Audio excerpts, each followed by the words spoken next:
তাহলে তারা কি সবাই অদৃশ্য হয়ে গেল? সে কি এমন একটা ঘরে রয়েছে সেখানে সকলেই অদৃশ্য বলে মনে হয়, আর আয়নাটার কৌশল হলো যে সেটা সকলেরই প্রতিবিম্ব ধরে রাখে। সে আয়নার মধ্যে আবার তাকালো। একটা মহিলা তার প্রতিবিম্বের পেছনে দাঁড়িয়ে তার দিকে তাকিয়ে হাসছে। সে তার হাত বাড়ালো। একটা বাতাস বয়ে গেল। মহিলা যদি সত্যি সেখানে থাকেন তাহলে সে তাকে স্পর্শ করত।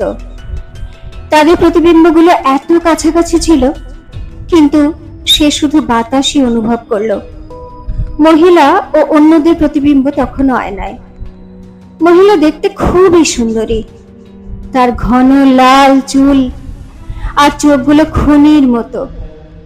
আয়নার আরেকটু কাছে গিয়ে হ্যারির মনে হলো উজ্জ্বল সবুজ ঠিক একই রকম আকার।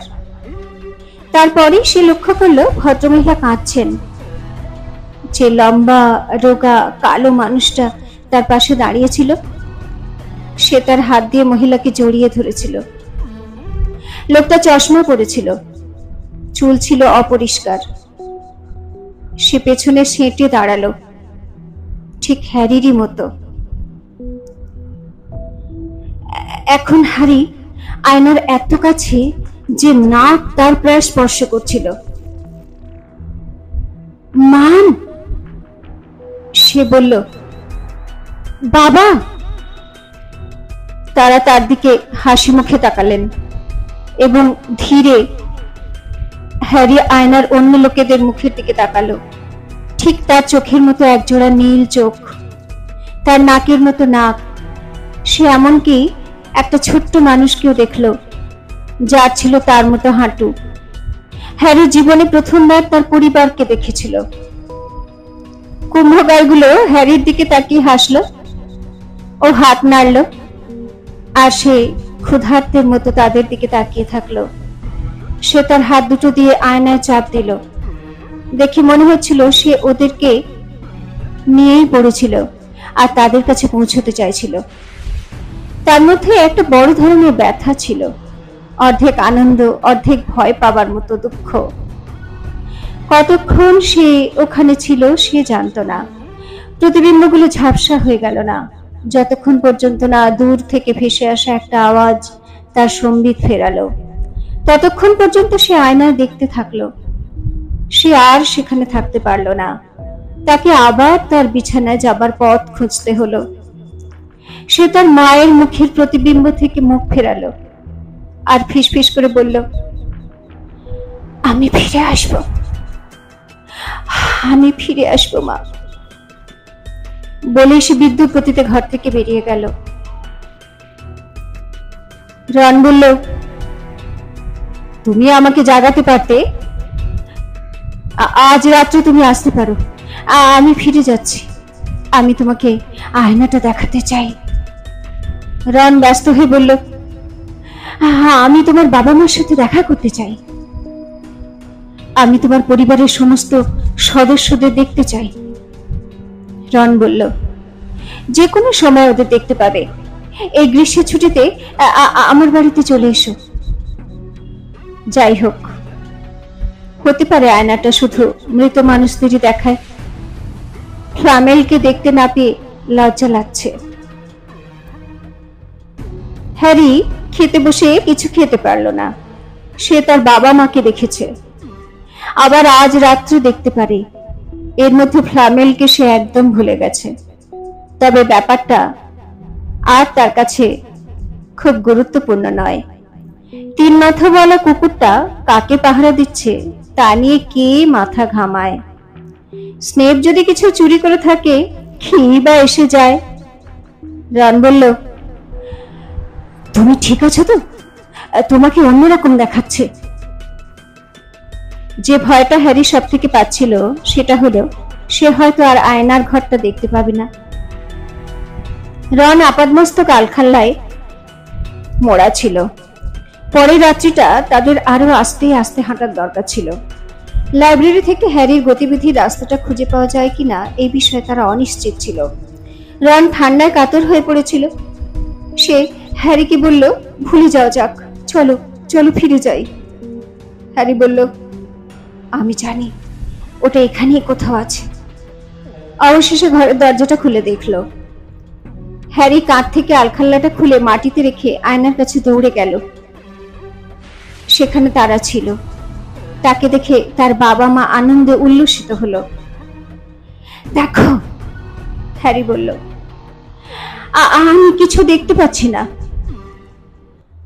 তাকাও, সবাই সবাই সবাই ওদেরকে দেখো, তারা সকলেই আছে। আমি শুধু তোমাকেই দেখতে পাচ্ছি হ্যারি। ঠিকভাবে এটা ভেতর দেখো, আমি যেখানে আছি সেখানে দাঁড়াও। হ্যারি একটু সরে এলো, কিন্তু রন আয়নার সামনে দাঁড়িয়ে তার পরিবারের কাউকে দেখতে পেল না। শুধু সে নিজেকে একটু অন্যরকম দেখলো। যদিও রন আয়নায় তার নিজের প্রতিবিম্ব দেখতে স্থির হয়ে দাঁড়িয়ে রইল। তাকাও আমার দিকে, সে বলল। তুমি কি তোমার পরিবারের সকলকে তোমার চারিধারে দাঁড়িয়ে থাকতে দেখেছ? না, আমি একা, কিন্তু অন্যরকম লাগছে। আমাকে দেখে আরো বয়স্ক মনে হচ্ছে। আর মার আমি হচ্ছি প্রধান ছেলে। কি? হ্যাঁ, আমি বিল যে ব্যাজ ব্যবহার করত, আমি সেই ব্যাজ পরে রয়েছি। আমি হাউস কাপ ও কুইডিচ কাপ ধরে আছি। আমি কুইডিজের ক্যাপ্টেনও। রন সেই অদ্ভুত দৃশ্য থেকে চোখ ঘুরিয়ে উত্তেজিত ভাবে হ্যারির দিকে তাকালো। তুমি কি মনে করো এই আয়নাটা ভবিতব্যকে দেখায়? কি করে তা সম্ভব? আমার পরিবারের সকলেই মৃত। আমাকে আর একবার দেখতে দাও। গতকাল সারা রাত্রিটা তুমি দেখেছ। আমাকে আরেকটু সময় দাও রন। তুমি শুধু কুইডিচ কাপটা ধরে আছো, এতে কৌতূহলের কি আছে? আমি আমার মা বাবাকে দেখতে চাই। আমাকে ধাক্কা দিও না। করিডোরের বাইরে হঠাৎ একটা গোলমেলে আওয়াজে তাদের আলোচনায় বাধা পেল। তারা বুঝতে পারেনি কত জোরে তারা কথা বলছিল। তাড়াতাড়ি! রন তাদের গায়ে আলখাল্লাটা ছুঁড়ল, আর সঙ্গে সঙ্গে মিসেস নরিসের জ্বলন্ত চোখ দরজায় এসে পড়ল। রন আর হ্যারি তখনও স্থির হয়ে দাঁড়িয়ে দুজনেই এক চিন্তা করছিল, আলখাল্লাটা কি বিড়ালের উপর কাজ করে? মিসেস নরিস ফিরে বাঁদিকে গেল। এটা নিরাপদ নয়। তার ফ্রিজের জন্য যাওয়া উচিত ছিল। আমি বাজি ধরতে পারি মিসেস নরিস আমাদের আলোচনা শুনছে। রন হ্যারিকে টানতে টানতে ঘরের বাইরে নিয়ে গেল। পরের দিন সকালেও বরফ গলল না। রন বলল, হ্যারি, দাবা খেলতে চাও? না। আমরা কেন নিচে গিয়ে হ্যাগ্রিডের সাথে দেখা করছি না? না, তুমি যাও। আমরা জানি হ্যারি তুমি কি চিন্তা করো, নিশ্চয় আয়নার সম্বন্ধে। আজ রাত্রে আর যেও না। কেন না? এইমাত্র এ সম্বন্ধে আমার একটা খারাপ অনুভূতি হয়েছে। এর মধ্যে তুমি অনেকবার বেঁচেছ। ফ্লিচ, স্নেপ আর মিসেস নরিস চারিদিকে ঘুরে বেড়াচ্ছে। তারা যদি তোমাকে দেখতে না পায় তাতে কি এসে যায়? তারা যদি ভেতরেও আসে তাতেই বা কি এসে যায়? তারা যদি ভেতরেও আসে তাতেই বা কি এসে যায়? তোমার কথাগুলো হারমিওনের মতো মনে হচ্ছে। আমি আন্তরিকভাবে বলছি, হ্যারি, তুমি যেও না। কিন্তু হ্যারির মাথায় একটাই চিন্তা ছিল, আয়নার সামনে যাওয়া। রন তাকে বাধা দিচ্ছিল না। পরের তৃতীয় রাত্রে সে আগের থেকে আরো তাড়াতাড়ি রাস্তা খুঁজে পেল। সে দ্রুত হাঁটছিল, তাতে সে জানতো সে অনেক বেশি গোলমাল করছে, যা বিজ্ঞতার পরিচায়ক নয়। তার কারো সাথে দেখাও হয়নি। সেখানে তার মা বাবা তার দিকে তাকিয়ে আবার হাসছিলেন। ঠাকুরদাদের মধ্যে একজন আনন্দে মাথা নাড়াচ্ছিলেন। হ্যারি আয়নার সামনে মাটিতে বসে পড়ল। সেখানে সারা রাত্রে তার পরিবারের সঙ্গে থাকাটা কেউ আটকাতে পারল না। হ্যারির মনে হচ্ছিল তার শরীরের ভিতরটা জমে হিম হয়ে গেছে। দেয়ালের ধারে একটা ডেস্কের উপর যিনি বসেছিলেন তিনি অ্যালবাস ডাম্বেলডর ছাড়া আর কেউ নয়। হ্যারি নিশ্চয়ই তাকে পেরিয়ে এসেছিল। আর সেটা সে করেছিল এমন বেপরোয়া ভাবে যে সে তাকে দেখতেই পায়নি। আমি আমি দেখিনি স্যার। ডাম্বেলডোর বললেন, তুমি নিজেকে অদৃশ্য করতে চেয়ে নিজের দূরদৃষ্টি কত কম তা প্রতিপন্ন করেছো। হ্যারি তাকে হাসতে দেখে অনেক স্বস্তি বোধ করলো।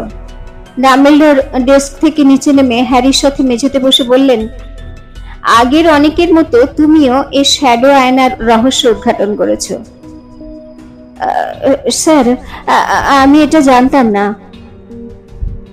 কিন্তু আমি আশা রাখি এর মধ্যে তুমি বুঝতে পেরেছো ওই আয়নাটা কি হয়।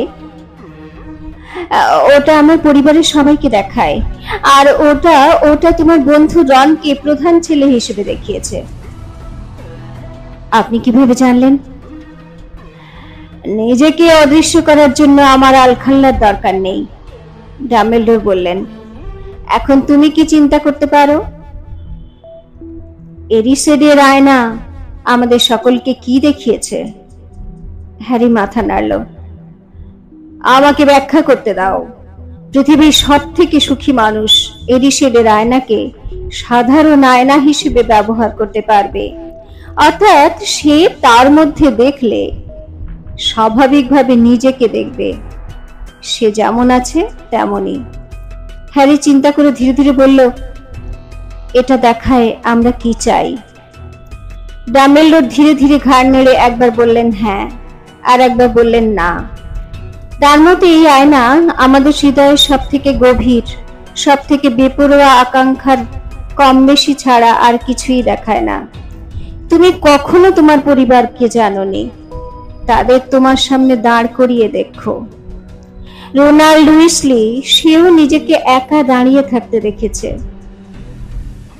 এই আয়নাটা আমাদের কিছুই দেবে না, না জ্ঞান, না সত্যের সন্ধান, শুধু কিছু সময় নষ্ট করে দেবে। যারাই এর সামনে দাঁড়িয়েছে তারাই মহাবিষ্ট হয়েছে, এটা ভেবে যে ওই আয়নায় যা দেখায় তা কি সত্য। আয়নাটাকে একটা নতুন ঘরে নিয়ে যাওয়া হবে হ্যারি। তোমাকে বলছি যে তুমি আর ওটা খোঁজাখুঁজি করো না, আর যদি তা সত্ত্বেও ওটার জন্য দৌড়াও তোমার স্বপ্ন ভেঙে যাবে, কারণ ওটা স্বপ্নের ওপর বাস করাকে প্রশ্রয় দেয় না। এখন তুমি তোমার পরিধানটা ছেড়ে শুতে যাও। হ্যারি উঠে দাঁড়ালো, তারপর বলল, স্যার, আপনাকে কি আমি কিছু বলতে পারি? নিশ্চয়ই, ডাম্বেলডোর হেসে বললেন। তুমি কিছুক্ষণ আগে তা করেছো। যাই হোক, আর একটা প্রশ্ন করতে পারো। যখন আয়নায় তাকান আপনি কি দেখতে পান? আমি নিজেকে দেখতে পাই, অধ্যাপক বললেন। বিছানায় গিয়ে চিন্তা করে হ্যারি সিদ্ধান্তে এলো যে ডাম্বেলডোর আগাগোড়া সত্যি কথা বলেনি। এরপর সে চিন্তা করলো ও স্ক্র্যাবারসকে তার বালিশ থেকে ধাক্কা মেরে ফেলে দিল। সেটা ছিল তার সম্পূর্ণ ব্যক্তিগত ব্যাপার।